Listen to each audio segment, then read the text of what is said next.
Hey everyone, welcome back to Freedom Flicker. Today we're diving into a massive geopolitical story shaking the Middle East.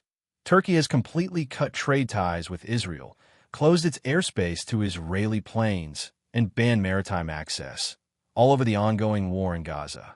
This is one of the biggest diplomatic moves in decades, and it's raising questions about regional stability, economic fallout, and what's next for both nations. Is Turkey taking a bold stand for Palestine, or is this a risky escalation that could backfire? Stick around for the full breakdown. We'll cover the timeline, why Turkey made this move, the reactions, and what it means for the Middle East, plus my take on whether this will change anything in Gaza. Hit that like button, subscribe, and ring the bell so you don't miss our deep dives into stories like this. Let's break down the facts. On August 29th, 2025, Turkish Foreign Minister Hakan Fidan announced during a special parliamentary session in Ankara that Turkey is severing all trade and economic ties with Israel, closing its airspace to Israeli aircraft and banning Turkish and Israeli ships from each other's ports. This is a major escalation in response to Israel's ongoing military operations in Gaza, which Turkey calls a genocide.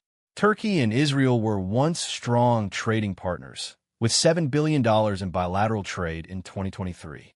But relations have been deteriorating since the Gaza war began in October 2023. Turkey already suspended direct trade in May 2024, demanding a ceasefire and humanitarian aid for Gaza.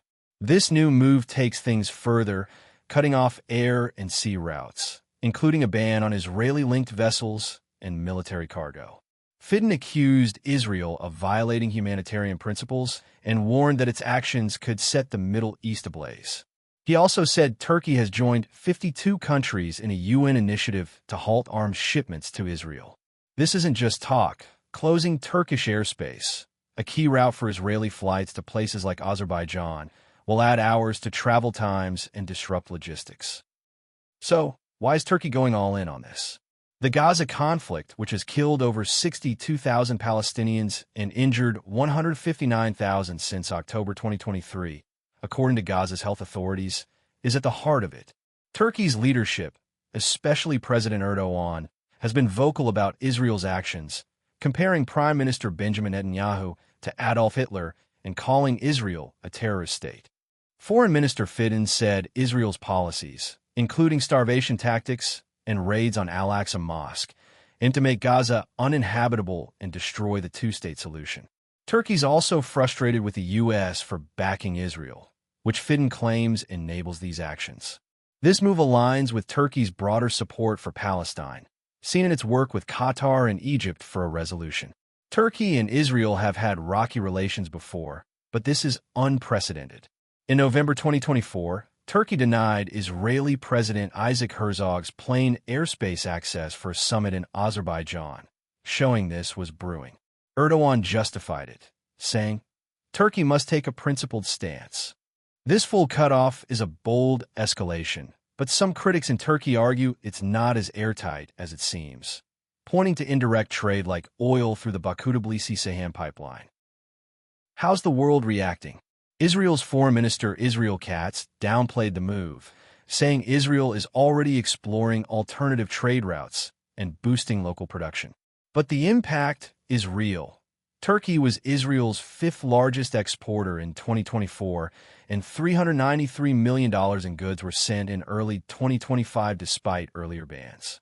Closing Turkish airspace will add nearly 2 hours to flights to places like Georgia and Azerbaijan, hitting Israeli airlines hard. Israel's largest shipping company, ZM, reported on August 22nd that Turkish ports are now off-limits to Israeli-linked vessels, which could hurt its bottom line. Meanwhile, Turkish opposition figures question the ban's effectiveness, alleging oil from Azerbaijan still reaches Israel via Turkey's pipelines. Turkey's energy ministry calls these claims unfounded, but the debate's heating up. Globally, Turkey's move has been praised by some, like Qatar and Egypt, but others worry about escalation.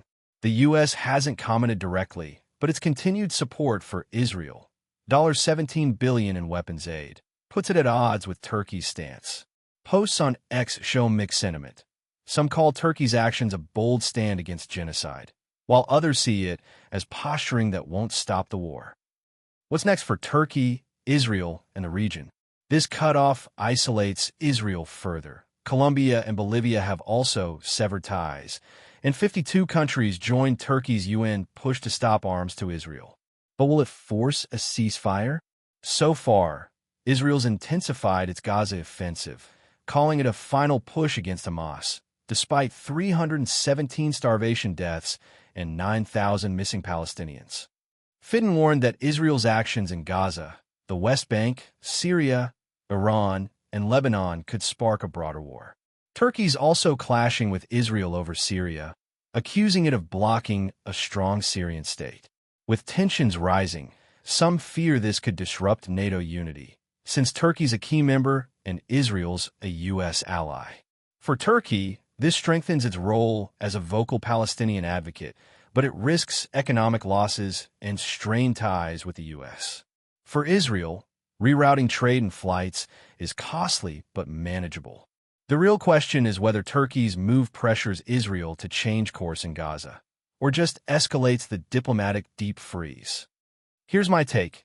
Turkey's decision is a bold statement, and cutting $7 billion in trade plus airspace access is no small thing.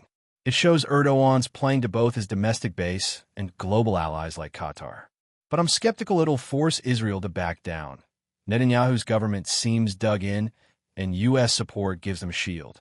Plus, loopholes like indirect oil trade raise questions about how complete this cutoff really is. Still, it's a rare move that puts real pressure on Israel, and it might inspire others to act. What do you think? Is Turkey's move a game-changer for Gaza, or just symbolic? Should other countries follow suit? Drop your thoughts in the comments, and let's get a discussion going.